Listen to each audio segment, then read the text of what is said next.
more than a few at a time. It is massively time-saving. We're probably going to be wrestling over this for hours to come, but that's all we've got time for on today's Kitchen Cabinet. Don't forget that we love answering your questions, so do keep them coming in to tkc@bbc.co.uk.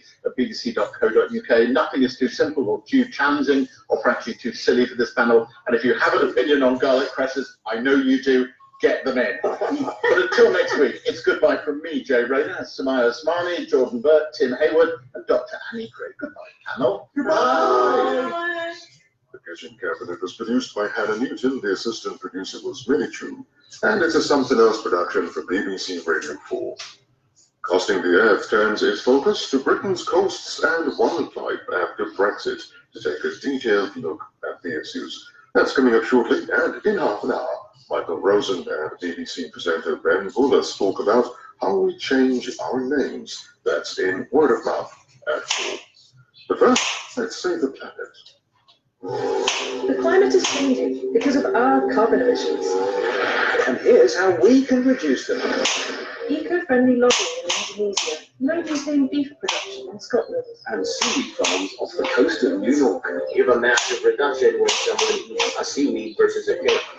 Unique carbon-busting ideas from around the world. We aim to fill up close to 23,000 tons of CO2 equivalent. We're really happy with the progress that this has made. A new series of 39 ways to save the planet. Me, And me, Dr. Transmitted. Next Monday to Friday lunchtime at 1:45 on Radio 4 and BBC Sound. Britain's departure from the European Union radically changes the rules and regulations that protect our seas, our beaches, and our coastal wildlife. In Costing the Earth now, Peter Gibbs asks what the ocean wants from Brexit. There once was a ship that put to sea. The name of the ship was a belly of tea. The sea and shoreline are culturally central to the UK. There aren't many countries where a sea shanty can reach the top 10 as it did earlier this year. That's Nathan Evans, who started the craze in the background. The UK now has more control over its waters than for half a century. What will we do with that control? Will our hard-pressed marine wildlife and coastal environment feel the benefit of Brexit? I love the sea so much. The sea means so much. I mean, it means so much for the planet, but I think it means so much to human beings. That's Hugh Fernie-Whittingstall, fish-obsessed chef and marine conservation campaigner. There's something other about the sea. There's something phenomenally huge about the sea, and it supports an extraordinary range of life. And so I long for healthy oceans. Ocean conservation is actually really a very solvable problem. And because of the way that life just flows through the sea, even when you have damaged it quite badly, its capacity for recovery and regeneration is quite extraordinary. So do you see this moment post-Brexit as an opportunity to reset, to think again about how we treat the waters around the UK? In the UK, absolutely, it's an opportunity. There are things we can do now that we couldn't do before. I just also want to say globally, there's a huge opportunity to get our heads together now in terms of ocean conservation by recognising the extraordinary capacity in the ocean. But let's start by setting a fantastic example at home, not least because we've said we're going to.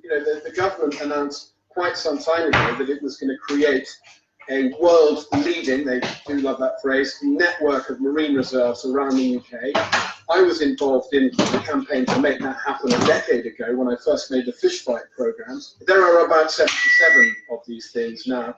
They could be a fantastically significant contribution to marine conservation around the UK, because they have been designated, they do exist. But the problem is there is very little protection in these marine protected areas. They're paper ponds. They've been designated, they've been written down, but nothing's really being done, with just a few exceptions. I'm lucky to live next to one of the exceptions. The Lyme Bay Reserve is actually closed to bottom trawling, and it's an amazing success. You've seen firsthand the damage that's caused to the seabed by fishing practices like scallop dredging, haven't you? Tell us about that. I have seen it, and it is one of the most phenomenal and actually moving days, we dived on 2 sites right next to each other, just off the Isle of Man, in the path or that Scallop said that had just passed. And we dived on a desert. You could see the drag marks of the metal teeth from the dredge in the sand. And then we went to dive on another site less than half a mile away. You saw just how different things were. The seafloor was seething with life. If you looked at a square inch, it was moving. All the life forms were touching each other. That's what huge swathes of our inshore seafloor should be like. Indeed, it's what they were like. But the really interesting thing about that second dive site is that actually it wasn't pristine. It had been dredged about 20 years previously, very regularly. So that was an extraordinary story of recovery, and that really opened my eyes. Look what the sea can do if you give it a chance.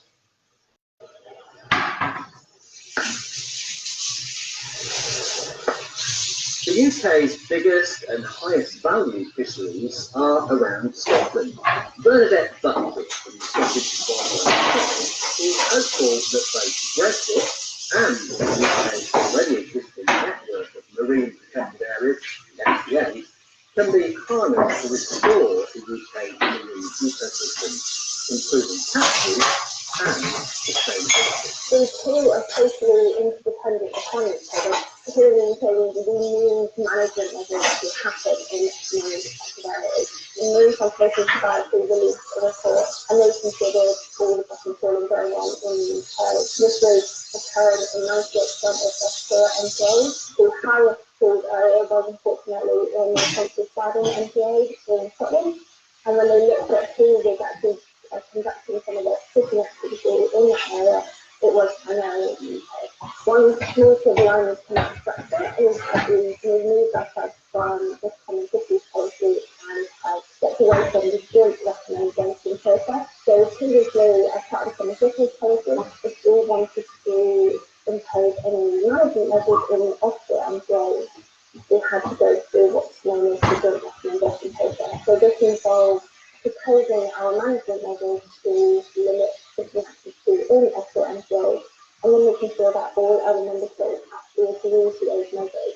Often the focus wasn't on the environment at the forefront and was actually on fishing interests. So post-Brexit, we've already seen that England has started consultations for offshore MPAs and removing bottom trawling in those sites, which is really great to see that movement happening, because it shows that they have that commitment post-Brexit to actually changing that process. This is the view of the Scottish Wildlife Trust that a sustainable fishery is achievable in Scottish waters if the right policy is in place.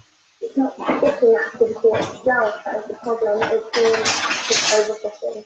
So if we can achieve sustainable fishing practices across the board in the Scottish fleet, then we should be able to help restore ecosystem. And all that can happen as well as safeguarding the livelihood of fishing. I think a term that gets bounced around a lot at the moment is the just transition for fisheries in terms of the trade-off, I guess, between fisheries and conservation. But the two really do need to coincide with one another effectively, they're so dependent on one another.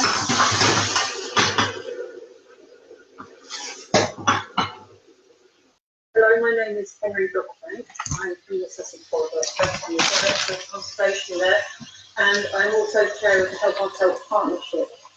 Also, a coalition of concerned individuals and environmental and wildlife has just established a no-trawl zone in coastal waters to help re-establish a kelp forest that once covered much of the Sussex coast. This is a new approach using local bylaws to limit protection from damage to marine parks. The West Sussex coast is a very, very different coastline. It starts off here and shingle beaches and there's some imagery of Brighton, and you carry on west, Shoreham, Lancing, Worthing, Bognor, Littlehampton. Huge conurbations going along the coast, all the way to Selsey Bill. For me, kelp isn't something that comes to mind when I think of that part of the coast. I think it was a surprise to us. In the 1980s, there was a huge kelp forest in this area, stretching for 100 square kilometres. However, in our lifetime, or in my lifetime at least, this has been decimated, and there's reports that people couldn't even use their engines going out on their boat through this kelp forest. It was so thick they had to row through it. And in our lifetime, this has gone. And it's just incredible to think that something of that size could disappear and nobody is essentially noticed and go, hang on a second, what's going on here? And it was dragging heavy nets across the head that caused the destruction of the site. I think there's multiple issues involved. Storms will rip kelp off its substrate or off the seabed or rocks, etc. But if it's not got the opportunity to regenerate because of heavy debris being dragged along the seabed, if it's not able to regenerate, it can't come back. And the constant repetition of trawling has had an impact on our seabed. I guess it helps when you've got David Attenborough supporting your cause. That tends to suggest you're getting something right. Well, the level of excitement when he agreed to narrate the film about the bylaw was just incredible, because I think to have his support for what is basically a local initiative just does confirm, yes, we're absolutely on the right track. So I don't think for us there's any higher endorsement.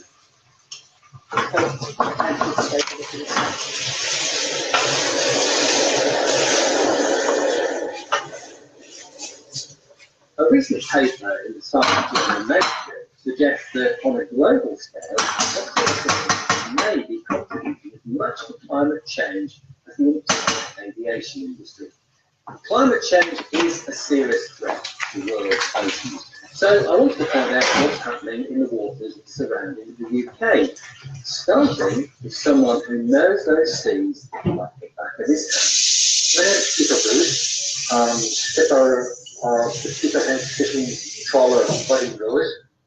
I fish out of Peterhead in northeast of Scotland. I fish in the North Sea for cod, haddock, whiting. We fish for about 5 to 7 days. Coming back into Peterhead to the fish market and land in Locatia. So the pair trawl or net is close to the bottom, catching a range of species. I'm into my 44th year as a fisherman. So it's just been my whole life fishing out of Peterhead in the north. So you've been fishing for over 40 years. Have you seen any changes in that time due to climate change? The thing that is affecting us is the move north of species like cod.